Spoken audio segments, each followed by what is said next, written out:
est que quand j'ai fini effectivement ma formation en élevage, il y a une structure qui m'a approché pour conseiller les éleveurs dans l'utilisation des matières premières qui rentrent dans la provenderie.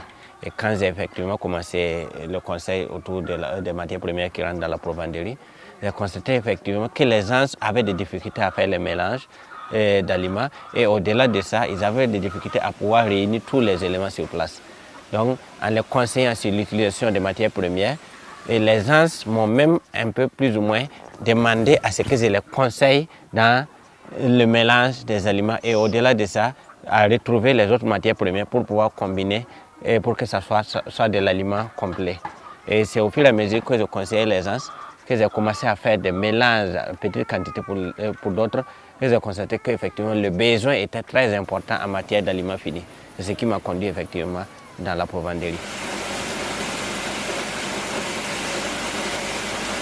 Pour faire l'aliment, il y a d'abord le maïs, il y a le soja torréfié, voilà, il y a tout de soja, il y a le poisson, il y a les produits comme lysine, méthionine, sulfate de fer. Il y a une formule qu'on utilise pour faire les aliments. Donc, une fois que la formule est là, on regarde dans la formule maintenant et on voit la quantité de chaque matière première pour faire la production.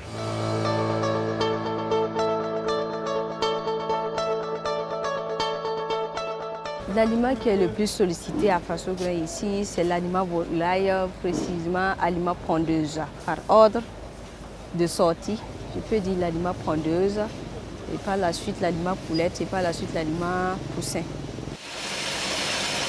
FASO GRAIN a été créé autour de 2012, avec 2012 une capacité de production de 100 kg d'aliments jour. De 2012 à 2018 où nous sommes actuellement, on a atteint une production de 35 tonnes de nos jours. Donc de 100 kg à 35 tonnes, si vous voulez calculer en termes plus simples, c'est comme si on a quitté de 2 sacs à 700 sacs. Donc ce qui veut dire que la production s'est multipliée par 350. Donc du coup, ça c'est en termes de quantité physique. Voilà, en termes de chiffre d'affaires, on a quitté en moyenne de 25 000 jours à autour de 7 millions de jours. Quand on analyse même la provenderie au Burkina, on estime que la provenderie est au stade primaire même de son activité de provenderie. Donc du coup, effectivement, on sent qu'il y a beaucoup de structures, mais qui n'a pas atteint un degré de professionnalisation. J'essaie de me comparer par rapport aux autres pays où la provenderie a atteint déjà un niveau d'évolution plus haut que celui du Burkina. Ça me permet déjà de me positionner à un niveau encore plus élevé que la moyenne de la provenderie burkinabé. On a des structures telles que PCSA et autres qui nous permettent effectivement d'avoir des prêts sans trop de garanties dans les banques. Donc du coup, ça nous a permis depuis les 3 années qu'on a pris le prêt avec eux à pouvoir réguler les demandes en déjà stockant la matière première au moment où les prix sont les meilleurs possibles. En matière d'appareillage, vous allez voir qu'en général, le système de broyage que les gens utilisent au Burkina, c'est un système simple de broyage mélangeur. Mais nous, on a déjà atteint le degré de la chaîne de broyage et même au-delà, la chaîne de criblage et autres pour nettoyer la matière première avant d'aller à la production. Donc, au-delà de ça, on est à la transformation même des matières premières telles que le soja et la graine de coton en tourteau pour incorporer effectivement dans les aliments. C'est moi qui s'occupe maintenant de tous les appareils ici. Voilà, tout ce qui est technique ici, c'est moi.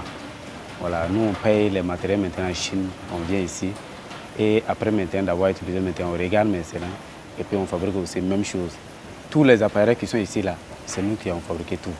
Voilà, les gens aussi viennent commander aussi avec nous aussi, on fabrique aussi et puis donner.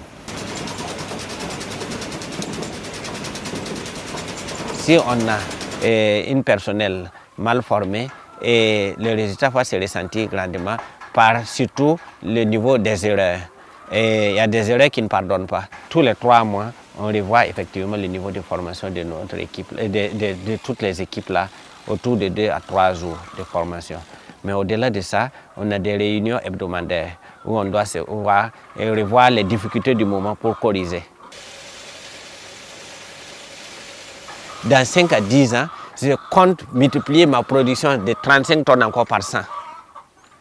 Dans 5 à 10 ans. Vraiment. Parce que je pense que l'entrepreneuriat agricole au Burkina est à son stade primaire.